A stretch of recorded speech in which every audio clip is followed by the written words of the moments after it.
সারা বাংলাদেশে কিছু কিছু অঞ্চলে আমাদের কিছুটা লোডশেড করতে হচ্ছে, বিশেষ করে গ্রাম অঞ্চলে অনেক জায়গাতে, এবং এইটা আমরা গত এক মাস যাবৎ এটা আমরা পর্যবেক্ষণ করছি। আমাদের বেশ কিছু পাওয়ার প্ল্যান্ট, বিশেষ করে অয়েল বেস পাওয়ার প্ল্যান্টগুলো বন্ধ আছে, সেগুলো আমরা ধীরে ধীরে চালু করতেছি। তেলের স্বল্পতা ছিল, আর্থিক স্বল্পতা ছিল, এই বিষয়গুলোকে নজরদারি করে আমরা এখন একটা ভালো পরিস্থিতি আসছি। এই বিষয়গুলো আলোচনা হয়েছে পার্লামেন্টে। এই বিষয়গুলো সার্বিকভাবে সবাই, যারা সংসদ সদস্য, মাননীয় প্রধানমন্ত্রীও এটা ওয়াকিবহাল, এবং মাননীয় প্রধানমন্ত্রী আমাদেরকে ইনস্ট্রাকশন দিয়েছেন যাতে গ্রাম অঞ্চলে নিরবিচ্ছিন্ন বিদ্যুৎ যত দ্রুত পারা যায় ব্যবস্থা করতে। আমরা সেটাই ব্যবস্থা করে এখন একটা ভালো অবস্থায় আসছি। শহরে লোডশেডিং এর কোনো উপায় আছে কিনা? আমার মনে হয় না যে কোথাও লোডশেড করে আরেক জায়গায় দেওয়ার জন্য ব্যবস্থা করতে হবে না, তবে আমি মনে করি আগের থেকে ভালো অবস্থায় আমরা এখন আছি।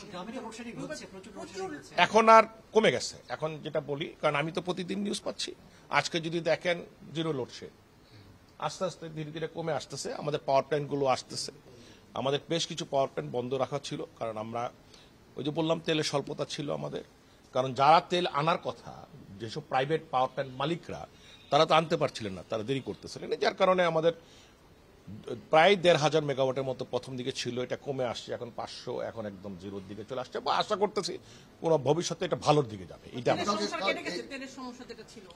আমরা চেষ্টা করছি আমাদের নিজেদের কাছ থেকে তেল দেওয়ার, বিপিসির থেকে তেল দেওয়ার, এখন সেটাই ব্যবস্থা চলছে। অবশ্যই, কারণ যার যার সংসদ সদস্য তাদের অ্যাবসলিউটলি রাইট আছে তাদের নিজেদের এলাকার প্রবলেমটা বলার, তারা সেগুলি প্রকাশ করেছেন, সেটাও স্বাভাবিক ব্যাপার। আমরাও তো অর্থ মন্ত্রণালয় কিছু টাকা ছাড় করেছে, এটা কি পাওয়া শুরু করেছে?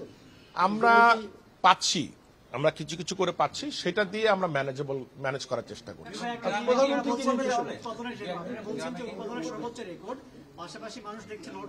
কারণ উৎপাদনের সর্বোচ্চ রেকর্ড, আবার সর্বোচ্চ চাহিদাও আছে, সেটার মধ্যে তো একটা পার্থক্য আছে। কারণ এবার আপনারা দেখেছেন যে বিগত ৫০ বছরের ইতিহাসে সর্বোচ্চ তাপমাত্রা ছিল, সেই তাপমাত্রার জন্য তো আমরা কেউ প্রস্তুত ছিলাম না, বাট আমাদের জেনারেশনে আমরা যতটুকু প্রস্তুত ছিলাম সেই প্রস্তুত পর্যন্ত আমরা গিয়েছি, এবং তার উপরে যদি যাওয়ার জন্য আমাদের চেষ্টা ছিল, আমরা করতে পারতাম, কারণ আমাদের হাতে পাওয়ার প্ল্যান্ট ছিল। কিন্তু মুশকিলটা হলো, আমি বারবার বলছি, অর্থের সংস্থা এবং আমাদের তেলের সংস্থা, এই দুটা জিনিসকে সমন্বয় করতে হবে।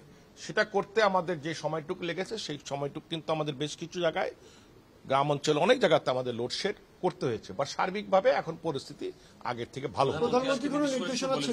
অবশ্যই প্রধানমন্ত্রী তো এই মন্ত্রণালয় মন্ত্রী, উনি সবসময় কন্টিনিউ নির্দেশনা দিয়ে গেছেন যে লোডশেড করা যাবে না, সেখান থেকে লোডশেড মুক্ত রাখতে হবে। এইটা হলো বড় বিষয়। আজকের যে ক্যাবিনেট আলোচনাটা ক্যাবিনেটে বন্ধ হয়ে গেছে, সেটা কথা তো আমি বাইরে বুঝি। ধন্যবাদ।